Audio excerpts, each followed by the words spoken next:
Hello दोस्तों, सुप्रभात। स्वागत है आपका अपने यूट्यूब चैनल EMS क्लासेस में। जी हाँ दोस्तों, आज हम कक्षा 10 के गणित वाले पोर्शन में प्रश्नावली 12.3 में 9वें सवाल को लेकर उपस्थित है।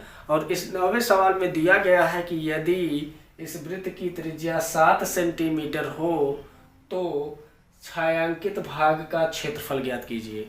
तो चलिए दोस्तों, देखते हैं कैसे ज्ञात करते हैं।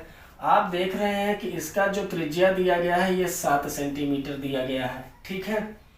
अब हम करेंगे क्या, यदि हम इधर वाले पोर्शन पर आ जाएं तो आप ये देख रहे हैं कि यह एक प्रकार का क्या बन रहा है, अर्धवृत्त बन रहा है।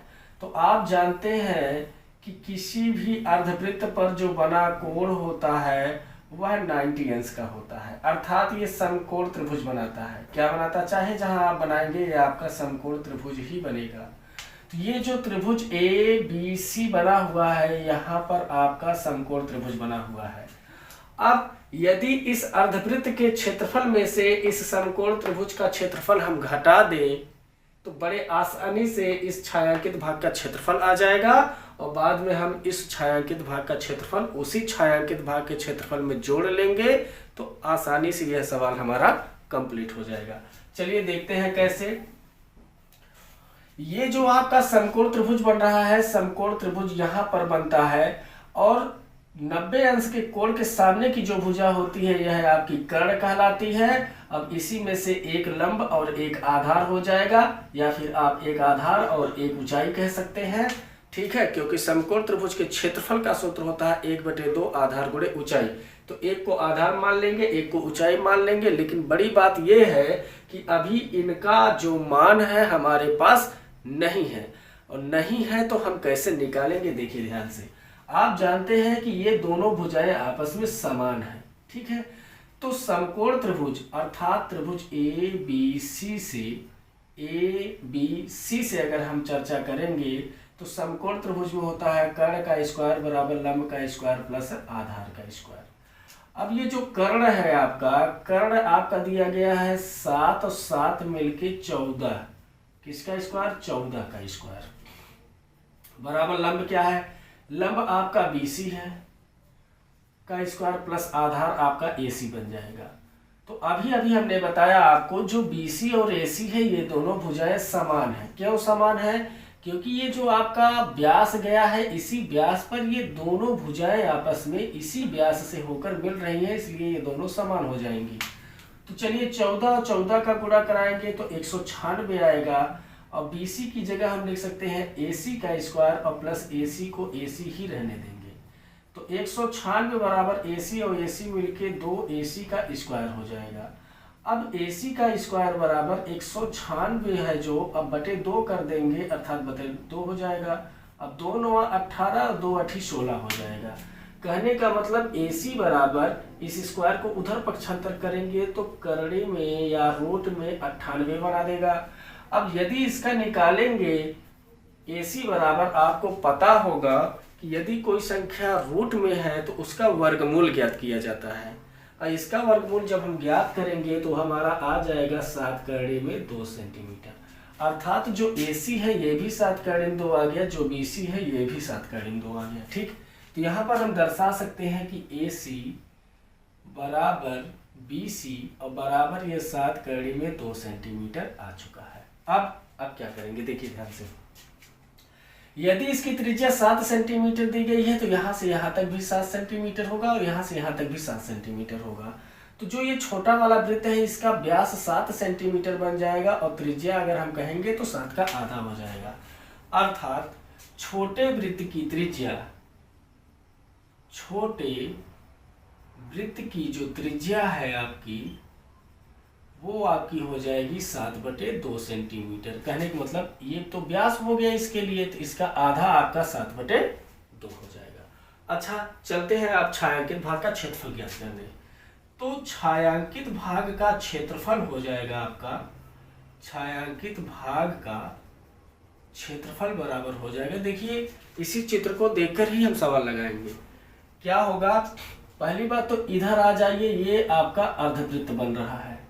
इस पूरे अर्धवृत्त के क्षेत्रफल में से त्रिभुज ABC का क्षेत्रफल घटाएंगे और ये छायांकित भाग का क्षेत्रफल बच जाएगा। फिर इसी छायांकित भाग के क्षेत्रफल में इनको हम जोड़ देंगे।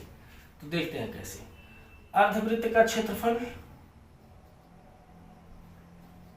अर्धवृत्त का क्षेत्रफल में से त्रिभुज ए बी सी का क्षेत्रफल घटाएंगे, त्रिभुज ए बी सी का क्षेत्रफल घटा देंगे और फिर इसी में अब इस अर्धवृत्त के क्षेत्रफल में से इस त्रिभुज एबीसी का क्षेत्रफल घटाएंगे तो बच जाएगा ये छायांकित भाग का क्षेत्रफल, फिर उसी में इस छायांकित भाग का क्षेत्रफल जोड़ देंगे और ये जो छायांकित भाग होगा इसे हम कह सकते हैं छोटे वृत्त का क्षेत्रफल। ठीक है, आगे बढ़ते हैं।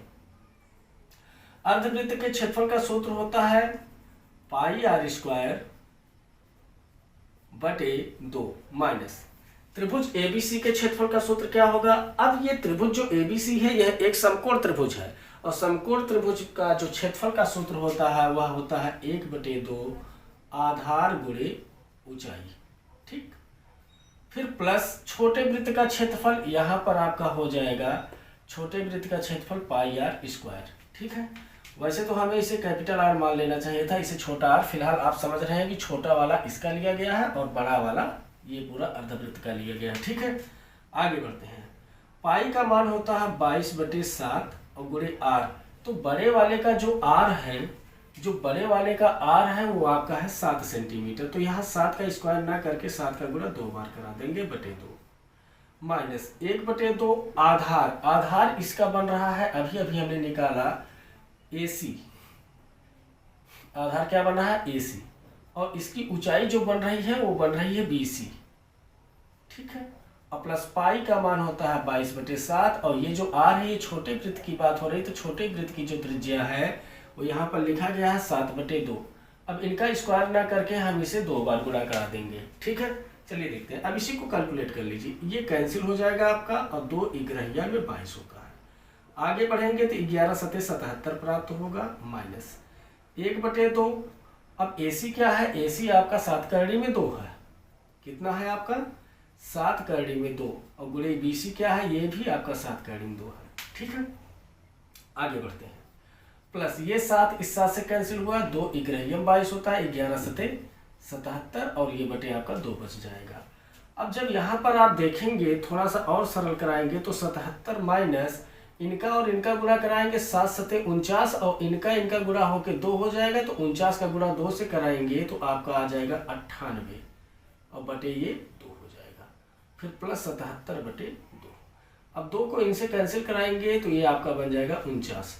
तो कहने का मतलब अगर 77 में से 49 घटाएंगे तो 17 में से 9 गया 8 आएगा, यहाँ बचेगा 6, 6 में से 4 गया 2 प्लस। अब ये आपका 77/2 का मतलब यदि हम इसे थोड़ा सा सरल कराएंगे तो 2 तिहाई 6 होता है, फिर 17 हुआ, 2 8 16, 10 हुआ, 2 बचे 10। 77 में 2 से भाग दिलाएंगे तो आपका यही प्राप्त हो जाएगा। आगे बढ़ते हैं। अब इनको जोड़ दीजिए, 8 और 8 16 हो जाएगा, 3 2 5 और 1 6 और 10 ये आपका हो जाएगा 5। तो इतना सेंटीमीटर स्क्वायर जो क्षेत्रफल बच रहा है ये आपके टोटल छायांकित भाग का क्षेत्रफल बच गया है। ठीक है दोस्तों, ये था आपका 9वां सवाल। तो आशा करता हूं ये सवाल आपको समझ में आए होंगे। अब इसी के साथ अब मिलते हैं नेक्स्ट वीडियो में नेक्स्ट टॉपिक के साथ। धन्यवाद।